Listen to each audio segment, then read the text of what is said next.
Good afternoon. On October 7th, 2023, Hamas murdered over 1,000 Israeli citizens. This was the single greatest loss of Jewish life since the Holocaust. And make no mistake, the Holocaust was the very inspiration for this attack. In the immediate aftermath of these unspeakable acts, these evil acts, the American people, Congress, the White House, Republicans and Democrats, here on the Hill and throughout the country, came together in solidarity and sympathy and in their expressions of support for the Israeli state and the Israeli people. And in the 9 months since, the state of Israel did exactly what you would expect any self-respecting state to do. They've waged war. They've fiercely waged war. They've asserted their rights. They've been protecting their people. And they've done what is necessary to try and prevent these sorts of evil acts from occurring again.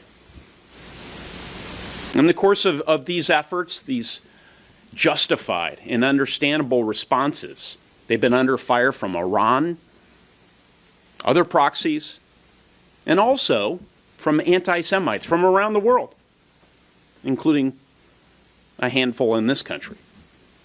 So on the occasion of Prime Minister Netanyahu's visit, it's really important, I think, for all of us, Republicans and Democrats, elected officials, and rank-and-file Americans, to reaffirm our support for the state of Israel, their leaders, and their people.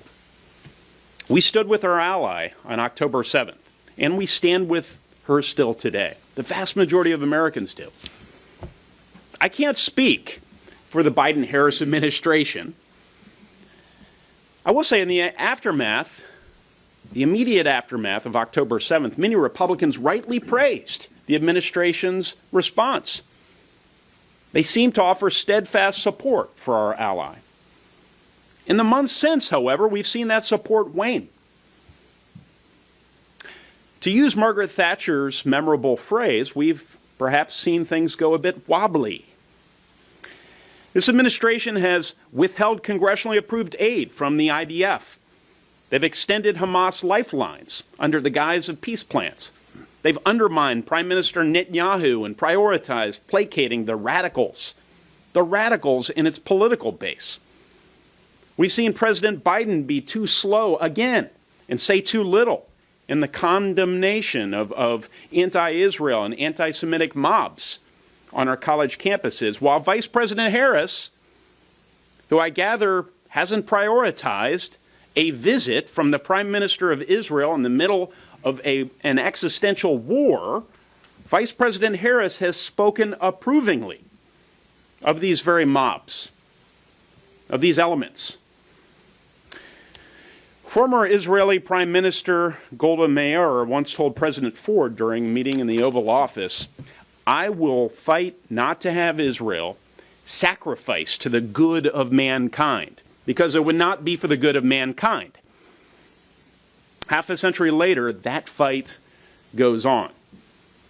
The Jewish state remains, and it will remain. And mankind will be better because of it, and the United States of America must continue to have solidarity with the people in the state of Israel in that process. Israel can always count on me and the folks up here for America's friendship and support. Thank you, Senator Young.